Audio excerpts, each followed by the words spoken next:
sobre esse fechamento do mercado com a Cris Penstecyfer, ela que é analista de investimentos da Invest10. Ela já está aqui para poder conversar com a gente. Cris, seja sempre muito bem-vinda aqui na nossa programação. Opa, eu não estou conseguindo ouvir a Cris. Cris, eu acho que você mutou aí o seu... Dá uma olhadinha. Agora eu estou te ouvindo. Perfeito, agora estou te ouvindo.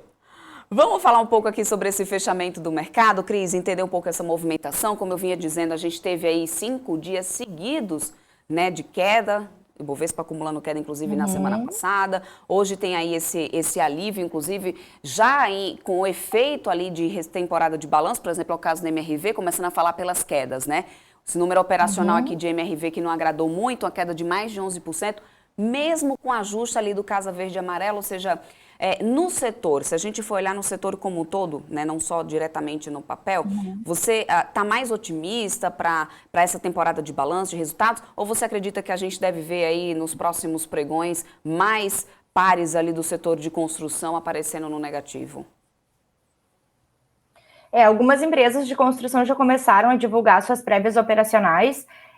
Eu acredito que a gente deve começar a ver, sim, uma desaceleração de alguns players. Isso porque o ano passado a gente estava com a taxa de juros a 2%, e agora a gente está com essa taxa de juros bem alta, em cerca de 14%, 15%, quase 14%.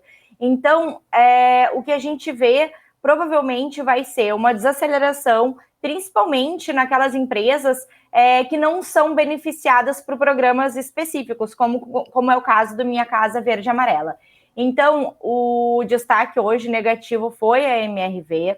A empresa divulgou um consumo de caixa muito alto, muito acima, quase o dobro do que os analistas estavam estimando.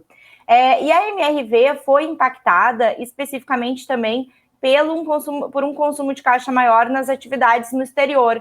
Ela que conseguiu montar uma operação forte nos Estados Unidos, mas agora começa a sentir os efeitos de um mercado americano também em baixa. A gente sabe que os juros nos Estados Unidos começaram a subir, eles estão no meio de um ajuste de juros, e agora a operação da MRV nos Estados Unidos não tem como escapar de um mercado bem pior lá nos Estados Unidos por conta dessa alta de juros. Então, eu acho que foi uma combinação, nesse caso da MRV, de uma Selic mais alta aqui no Brasil, afetando os negócios, e também do mercado americano aí mais fraco em um bom período. A gente está vendo uma desaceleração forte, tanto nas vendas de imóveis nos Estados Unidos, como até mesmo a gente já vê queda de preço em algumas unidades nos Estados Unidos por conta dos mortgages. A gente está vendo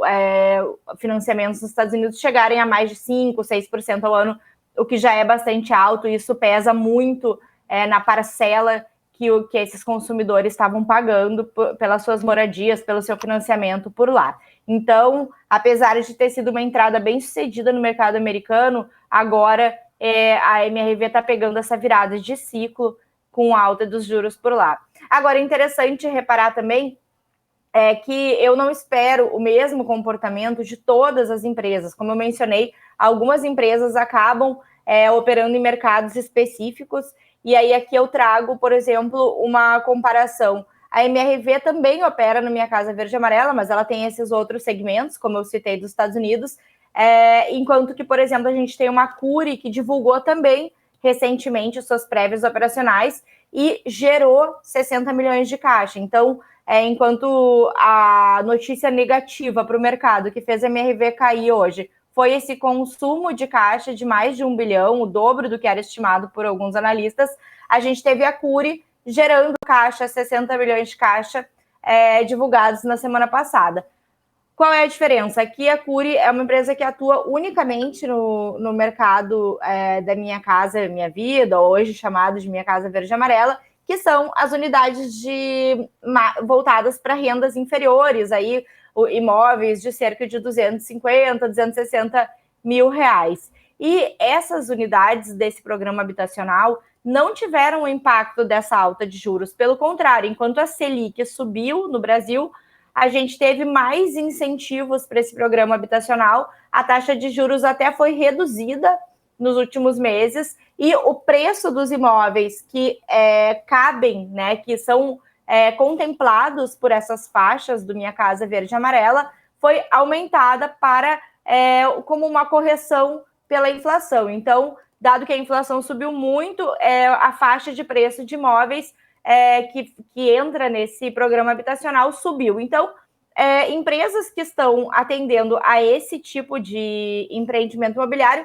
eu acredito que ainda possam ter bons números, boas vendas, boa geração de caixa. Agora, sem dúvida, empresas imobiliárias que não pegam esse nicho, que têm taxas subsidiadas do Minha Casa Verde e Amarela e que são impactadas pela alta da Selic aqui, dos financiamentos convencionais, que acabam seguindo a Selic, alguns seguem o IPCA também, ou então, no caso da MRV, também com operações no exterior prejudicadas pela alta de juros por lá, dos financiamentos, devem ter uma desaceleração, sim, nos próximos resultados, na minha opinião. Perfeito, Cris. Ótima avaliação desse cenário aí do setor de construção. Agora, olhando um pouco para as altas, Aéreas e Turismo aparecendo aqui nesses destaques do dia, né, nessas altas, liderando inclusive CVC. A gente teve aquela notícia desse programa aí de pontuação que a companhia está lançando, mas não dá para poder a gente desconsiderar também essa queda do dólar que a gente viu acontecer nessa segunda-feira.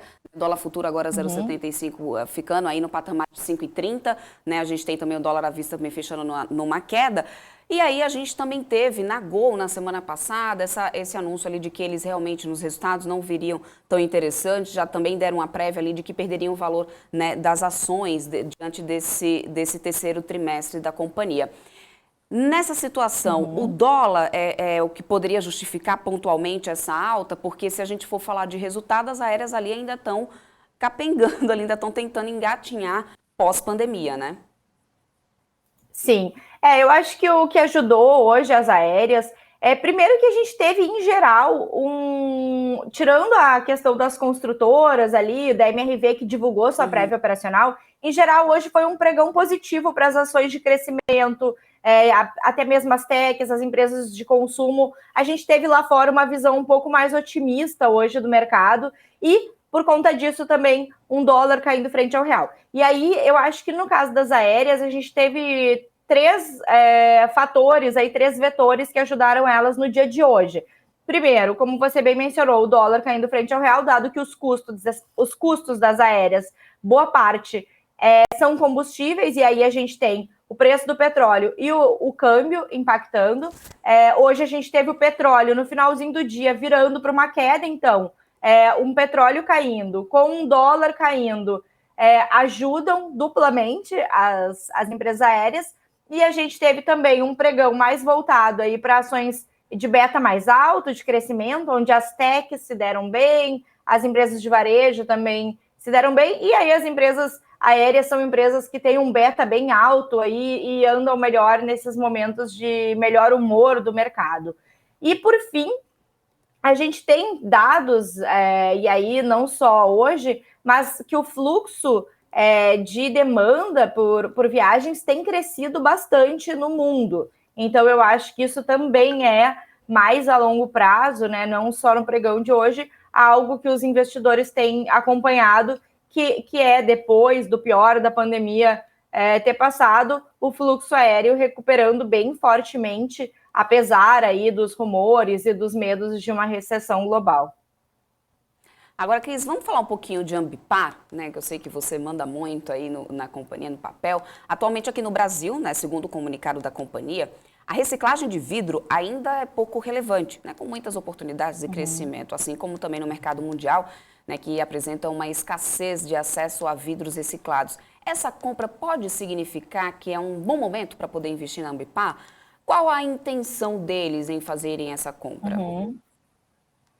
Bom, a Ambipar já vem há um bom tempo nessa estratégia de consolidar o mercado. Ela já anunciou inúmeras, mais de 30 aquisições nas suas duas áreas de negócio. Basicamente, ela opera numa área que é atendimento de emergências, onde muitas emergências, inclusive com impactos ambientais, por exemplo, um derramamento de óleo, algo assim. E ela é multimodal, ou seja, ela atende a todos os modais. E nesse segmento de atendimento a emergências, ela vem consolidando o mercado, comprando bases onde ela fica mais próxima do atendimento dessas emergências e internacionalizando. Então, ela comprou muitas bases na América Latina, nos Estados Unidos, no Canadá, e vem crescendo via aquisições desse tipo. E o outro segmento que a Ambipar atende, também ligado mais ainda à questão ambiental, é o de tratamento de resíduos. E aí ela vem adquirindo empresas também de vários tipos, de reciclagem, de tratamento de resíduos industriais, de diferentes segmentos de atividade.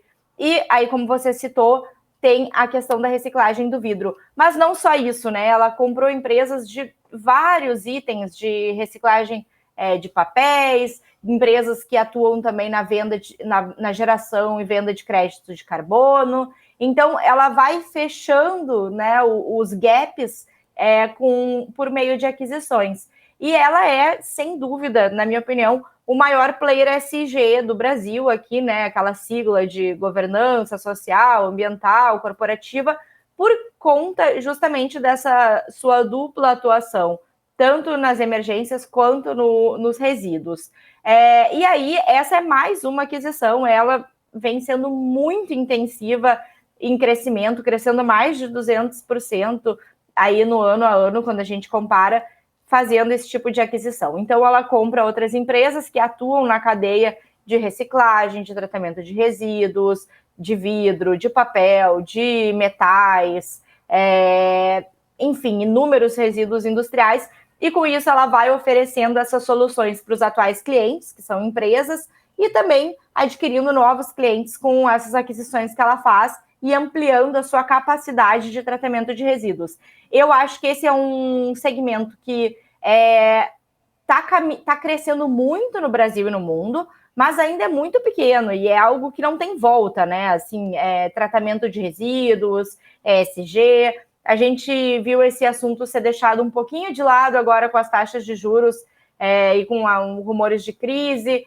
Quando o juros estava mais baixo, esse assunto estava mais em voga, mas de qualquer maneira eu acho que é um caminho sem volta, né? Cada vez mais a preocupação ambiental com o tratamento de resíduos vai crescer, o mercado de crédito de carbono tende a se desenvolver, até mesmo empresas do agronegócio estão estudando a questão de como vender áreas que são conservadas, por exemplo, créditos de carbono com base nisso. Então, assim, é um mercado que vai crescer muito, na minha opinião, e a Ambipar eu acho que é a empresa mais bem posicionada nesse mercado de ESG, e essa aquisição é mais uma das que ela está fazendo para dominar mesmo esse mercado de tratamento de resíduos. Perfeito, Cris, uma ótima explicação sobre o case, muito obrigada mesmo pela tua participação, principalmente aqui nesse fechamento do mercado. Quero sempre contar com a sua participação aqui mais vezes, tá? Até uma próxima. É só chamar, até mais. Até mais, tchau, tchau.